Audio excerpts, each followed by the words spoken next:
So the judge delays sentencing in the Hunter Biden case. Does that mean that conservatives are right that this is a sweetheart deal?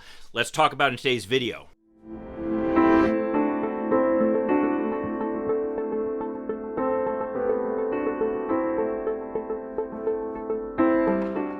Hi, I'm Mike Greiner. I'm a lifelong Democratic activist who's concerned about the direction our country is taking. I'm also a lawyer and an academic, and I'm here to help you stand up to the BS of the MAGA crowd. So we've been hearing about how Hunter Biden has gotten a sweetheart deal on these charges, and an IRS whistleblower has supposedly said that interference has come from the top in getting in the way of this investigation going forward. Never mind the fact that both the head of the FBI and the prosecuting attorney in this case are Republicans appointed by Donald Trump, or that typically these charges would not be prosecuted and certainly no one would be facing jail time for them, especially on the tax charge given the fact that he paid back all his money that he owed. Nevertheless, conservatives are celebrating that this shows that something untoward had gone on and that the judge saw through it. Liberals and progressives, of course, are concerned about the fact that the judge was Trump appointed. And so obviously she must be engaging in some type of politicization of this plea agreement, getting in the way of it happening because of political pressure from congressional Republicans. The truth of the matter, though, I think is a little more nuanced and actually speaks pretty well for the judge. Basically, for those of you who haven't been paying attention, Hunter Biden, the president's son, who has struggled with addiction, has been indicted by the federal government for 2 charges. These charges arise from an investigation that started during the Trump administration and have been handled by U.S. Attorney David Weiss, a Trump-appointed U.S. attorney who was kept in office when President Biden came into office to avoid any appearance of impropriety in the Hunter Biden case. The charges against Hunter Biden arise from 2 occurrences. The first one is that he failed to pay some taxes that were owed. This was during a period when he was struggling with addiction to cocaine. It's worth noting that the period when this happened would have been shortly after Hunter's brother and the president's son, Beau, passed in 2017 and 2018, and that this period is during a time when President Biden was a private citizen. He was not in office at all. Since then, Hunter has been able to get a personal loan, which has enabled him to pay back all the taxes he owes, plus penalties and interest. But the fact that he did not pay these taxes initially led to the charges against him. Now again, generally speaking, people who fail to pay their taxes do not face jail time, especially after they've paid back the taxes that are owed. But Hunter Biden, as the president's son, is actually being treated worse than the average person would be treated under such circumstances, for all the complaining that the Republicans have about a sweetheart deal. The second set of charges involve a gun charge, and what it has to do with is the fact that Hunter Biden had a gun in his possession while he was on probation for separate drug charges. Now, people who are on probation are not allowed to have guns, so that's the second charge that he's facing. Now, I find it especially ironic that the Republicans are complaining about the fact that Hunter Biden got a sweetheart deal when it comes to this plea agreement, because they argue that people shouldn't be charged for possession of guns anyway. So what is it? Should he be guilty of a crime for possession of the gun, or should he not? At any rate, after he was indicted on these 2 charges, his attorneys and the federal prosecutor, again, who is Trump appointed and who is a lifelong Republican, reached a plea agreement under which Biden would plead guilty to the tax avoidance charge, get 2 years of probation, and for the gun charge, he would essentially be directed into an alternative sentencing program, which would essentially ensure that as long as he did not use drugs or get in trouble for 2 years, that the charges against him would be dropped. Now again, this is a very common approach when you're dealing with somebody facing, frankly, these kinds of charges. Now, Republicans, claiming this was a sweetheart deal, have been complaining about it. And congressional Republicans have even been saying that they were going to step in and take action about it, which is potentially an unconstitutional breach of the separation of powers. The prosecutor, of course, being part of the executive branch, and the judge being part of the judicial branch. Now, you might wonder why I brought this up, but this is important. I'll get to it later.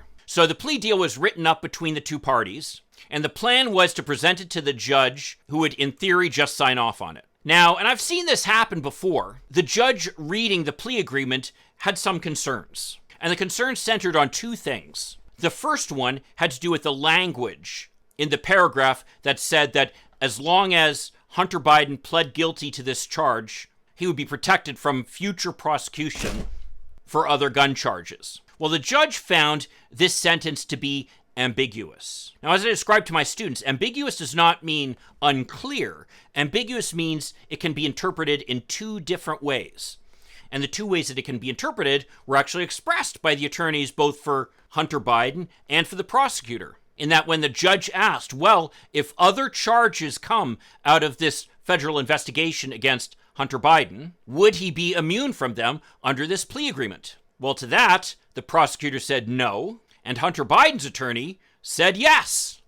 So obviously, the language was ambiguous and the two sides had a disagreement. They didn't have a meeting of the minds, as we say it in legal circles. So the judge said that had to be resolved and sent the parties out to deal with that. Well, apparently they worked it out and clarified the fact that if there were further charges brought up as a result of Hunter Biden's business dealings in the future, it would not be protected from this plea agreement. Then the second issue the judge brought up had to do with the diversion program related to his gun charge. Now, again, the plan was that he would be put in this program, and as long as he complied with the terms of it, essentially not using drugs and being a good boy for the next 2 years, that the charge would be dropped against him. Again, very common procedure. The problem the judge saw with it, though, was some of the language in the agreement. You see, the concern that the attorneys for Hunter Biden had were that if there's a change of administration in the White House, they could decide to back out of this deal and simply say that Hunter Biden had not complied with the terms of the agreement, even if he had. So as a result, they included a provision that the judge would actually be the one deciding if Hunter Biden had complied with the terms of that deal or not. The problem is that under the law, that's typically done by the prosecutor, who again is part of the executive branch. The judge, being part of the judicial branch then, would have essentially stepped into the shoes and be using powers that are typically granted to the executive branch. She was concerned about the fact this might, again, violate the separation of powers that are required under the Constitution. That's where she said this could be unconstitutional. So essentially what she did is she deferred sentencing to allow the two parties to figure out a solution to this problem, something that doesn't violate the separation of powers while still addressing the concerns that Hunter Biden has as to what would happen if a new administration were to come in office, one that might not be inclined to be fair to Hunter Biden. Something that's not unreasonable, seeing how the congressional Republicans are acting. So the point of all this is to say that the judge's objections, despite the fact that she was a Trump-appointed judge, and it's worth noting she was supported by both of Delaware's Democratic senators. But at any rate, so this judge's concerns had to do with the language in the agreement. She did not say that this was a sweetheart deal.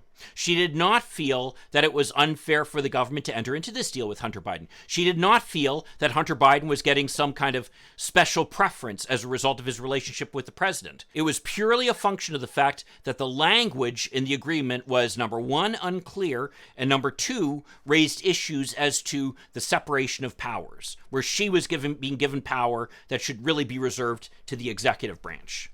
That's all. So anytime you hear people saying that this was a sweetheart deal that Hunter Biden got, and that the judges questioning the attorneys about it somehow indicated that was the case, you know that's not the case at all. The judge simply had concerns about the language in the agreement, which is something I've seen happen many times as parties have hammered out agreements before a court.